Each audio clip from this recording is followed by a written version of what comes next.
to Rumor versus Truth, your trusted source for facts, where we dissect the evidence behind risky rumors and reveal clinical truths. Today, we'll quench your thirst for knowledge about some juicy medication interactions. So this is our first episode of Rumor versus Truth by TRC Healthcare, where we're going to dive into the evidence behind some of those clinical conundrums you face to see if they're actually based on evidence or just hearsay.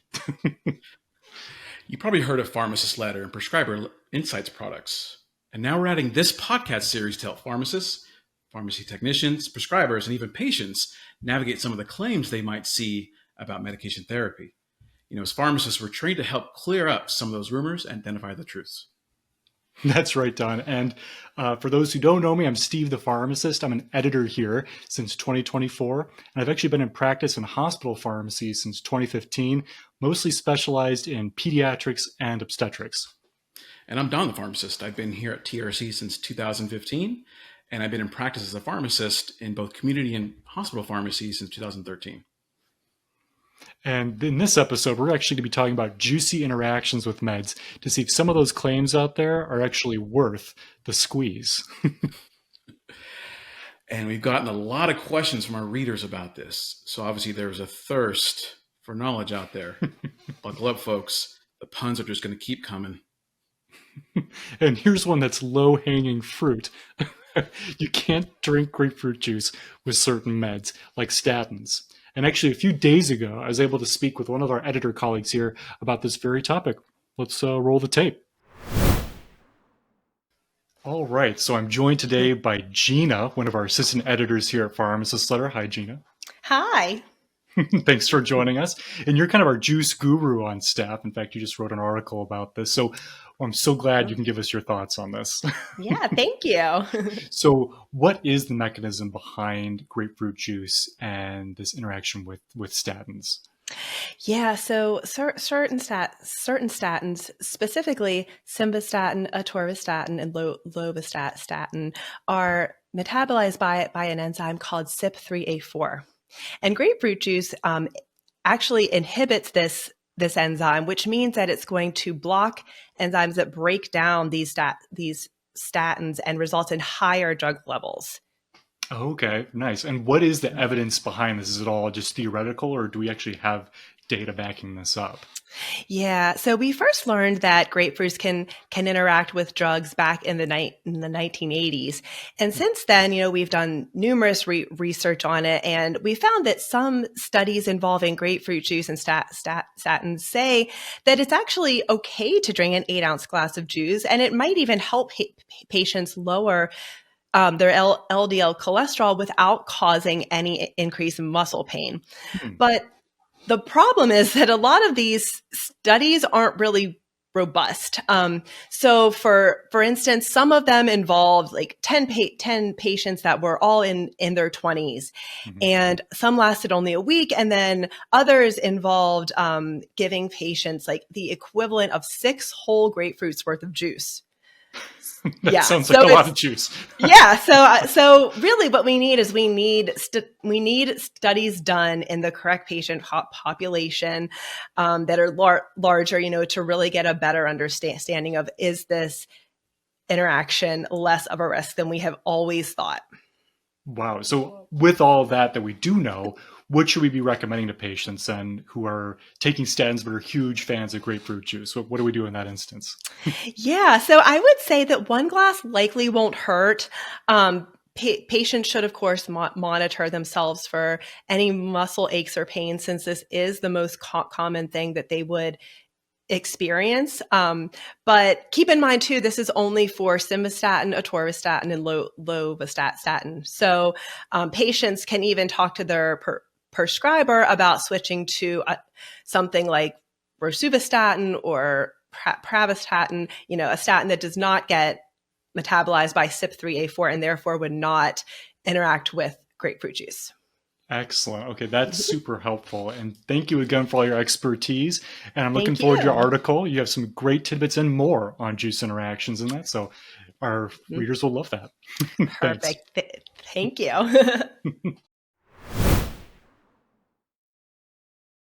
Wow, she's a smart apple, huh? Thanks for giving your thoughts, Gina, especially clarification on which statins are affected and the amounts of grapefruit juice needed for this effect. So the claim here is you can't drink grapefruit juice with certain meds like statins. Thus, the verdict is, drumroll please, true, but with conditions. And there are some other meds that you can't take with fruit juices. And I think ones that we think of off the top of our head are like fexofenadine or Allegra, right, Don? I'm thinking about apple and grapefruit and orange juice with this one. I'm kind of looking at the data behind this. I was able to find one 2016 study, but it only had 10 patients, and they received apple juice or water up to 600 mLs after getting a one-time dose of fexofenadine. And they found that that small 150 ml volume really didn't do a whole lot. But the larger volumes decreased the AUC by 30 to 60%. And they think maybe that had to do with inhibiting the transporter protein for fexofenadine from the gut. It's hard to say. Okay, hold on, Steve. What exactly is AUC? Oh, that's a really good point. So for those listeners who aren't familiar with an AUC, that stands for area under the curve. So if you imagine a drug's concentration in the body plotted over time on a graph, right? We're literally talking about all the area below that line. And pretty much it represents the overall exposure to a med. So the higher the number, that means more drug exposure overall for that patient. And here, though, the apple juice decreased the AUC. So that means that it lowered the exposure, which might not be a good thing. And when we're thinking about other juices, there was actually a 2002 study I found, again with only 10 folks, where they got fexofenadine for a dose, and they gave these patients up to 1.2 liters of grapefruit, orange, apple juice, or water. And they gave that over 3 hours, and it turns out all those juices decreased the AUC there by 30 to 40% also. So I would say the cherry on top here is that we're not really sure if this made a clinical difference, though. Just because we're changing drug levels in the body doesn't mean we actually changed how that drug is actually treating symptoms. For example, they didn't look at allergy symptoms in these studies, so kind of hard to say. So then when it comes to the claim that there are other meds you can't take with fruit juices, specifically fexofenadine here, I would say that the verdict is true, but with conditions. Probably, here's my thought, Don, is that it's true, but these volumes are pretty astounding and frankly a little bit aggressive, right? 1.2 liters of fruit juice seems really crazy to me. Yeah. For someone who doesn't like grapefruit juice, that seems almost impossible. Yeah, that's your nightmare. Yep. Good thoughts. So we've cherry picked another one here. I warned you folks about the puns. Now you're trapped with us. So this rumor is, can juices affect absorption of ADHD stimulants like Adderall, for example? This is a good question because grabbing a glass of orange juice or apple juice in the morning with an ADHD stimulant medication probably happens a lot. And yes, it does affect absorption, but not really under the same mechanism as the statins and the grapefruits were. So the juice itself, especially ones that have fortified with the vitamin C, can actually work against the stimulant effectiveness. So first, juices affect the acidity of the stomach, which actually lowers the absorption of the stimulant. But also second, they increase the acidity of the urine itself, which increases the amount of stimulant that's actually excreted from the body. So patients do complain, that the stimulant is not working well, it's maybe not lasting long throughout the day. Their juice consumption actually may be to blame. To ensure proper absorption, it may be prudent to separate the juice consumption by either 1 hour before or 1 hour after taking that medication. So that's a really good point about spacing. I didn't think about that. Yep, definitely. Okay, so the claim here is, can juices affect absorption of certain ADHD stimulants like Adderall? And the verdict here is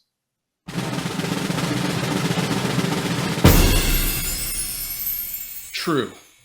So those juices, especially ones fortified with vitamin C, can affect those absorption of certain amphetamine-like ADHD stimulants. Nice. Yeah, I could definitely see that making sense there. And some patients might be asking about sildenafil or Viagra, which could be affected by more exotic juices here, like Seville oranges, pomegranates, or pomelos. Wait a minute. What is a pomelo? Right. I honestly wasn't too sure myself. Believe it or not, my brother is a chef, and just the other day he gave me a pomelo to try. It's essentially a relative of a grapefruit, but it's kind of just a similar taste, maybe a bit sweeter. What did you think it was, Don? I'm curious what you thought that was as a fruit. I would guess probably like a hybrid between a pomegranate and a melon based off of the name. But the fact that that name tastes like grapefruit, I won't be touching it. Yeah. Right. Well, the idea here is that maybe that pomelo creates a physicochemical interaction, or maybe it pushes out the sildenafil back into the gut through maybe a transporter protein. But they've done some small studies with this. One in 2009 took 6 males, gave them some sildenafil for 1 dose, and they gave them either pomelo juice or water. It actually decreased the max concentration in the body and decreased the AUC to only 60% compared to water. But just like we saw before, they didn't measure any symptoms. For example, here, they didn't measure sexual performance, which is what we'd be worried about, right, if we're decreasing levels in the body. And then Seville oranges are unique. Kind of like grapefruit, they also inhibit CYP3A4 in the liver. So here, they did a similar study in 2016 with 9 males, and they gave them 250 mLs of water, lemon juice, or Seville oranges for 3 days. And then on that 3rd day, they gave a dose of that sildenafil and found that it actually increased the AUC by over 40%. But here again, they didn't see if there was any effect on sexual performance either. One adverse effect we worry about is priapism, which they didn't see.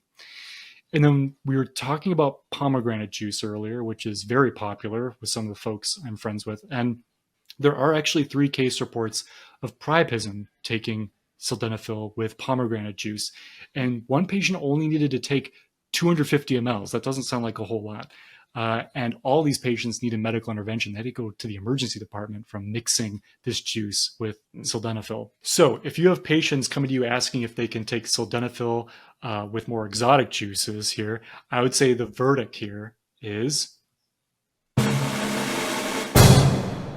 true, but with conditions, right? We know that with pomegranate juice, it may actually lead to some adverse effects based on case reports.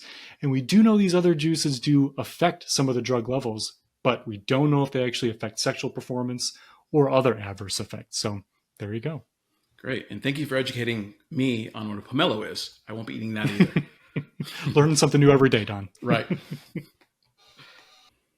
So we've also gotten some folks who write in asking if fruit juices are actually good for certain meds, which is kind of a good point, right?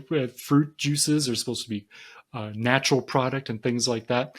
One example I could think of is acidic juices do help absorb iron, a very common med in pediatrics where I practice in.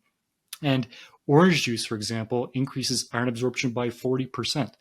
It keeps that iron in the ferrous state rather than the ferric state, and we know that the ferrous state's better absorbed. So we actually do recommend have that kid take it with some orange juice to get the best bang for your buck. So to those folks who have written in asking if some fruit juices are actually good for certain meds, we say the verdict is true, but with conditions also. Obviously, it depends on the med. Don't give juice with every med, as we're talking about in this episode. Well, glad you're able to iron that one out, huh? Yes. Okay. So I would say based on that, it turns out none of these juice claims are lemons. They all have some truth to them, right? Right. And they do bear fruit. So it's a good idea to have these in mind when counseling patients and to address them if they can actually affect treatment. Nice. And with that, folks, thank you for joining us for our premiere Rumor versus Truth podcast. And a very special thanks to Gina for her amazing juice expertise. Absolutely. And read her excellent article about grapefruit juice and statin interactions in the January issue of Pharmacist Letter, Pharmacy Technician's Letter, and Prescriber Insights. And you know what, Don? It actually also links to a great online chart about these drug interactions that I use all the time. Yeah, and so do I. And if you aren't already, become a subscriber to our Pharmacist Letter and Prescriber Insight products to get the latest and greatest on current medical topics. We are a trusted, non-biased source for information as well as continuing education. Also, folks, we need your help compiling more rumors and truths to analyze. So send us your ideas at trchealthcare.com/contact-us or use the contact us link at the bottom of your TRC Healthcare homepage. We know you've got some great ideas for us to demystify. And join us next time where we will solve some of the headaches around hangover remedies. Thanks for listening. And that's a wrap on the premiere episode of Rumor versus Truth. If you liked what you heard, be sure to follow, rate, and review this show wherever you get your podcasts. And of course, check us out at trchealthcare.com. We've linked a few of the resources mentioned today, like Gina's article in the January 2025 issue of Pharmacist Letter, Pharmacy Technician's Letter, and Prescriber Insights, as well as the online chart on drug interactions that Steve pointed out. If you are not yet a subscriber, don't miss out on these resources. Sign up today and stay ahead with trusted insights and tools. And if you're a student, good news. Students can access a free version of Pharmacist Letter. We've linked to that directly in the show notes as well. Check it out. Thanks for joining us on Rumor versus Truth, your trusted source for facts, where we dissect the evidence behind risky rumors and reveal clinical truths. See you next time.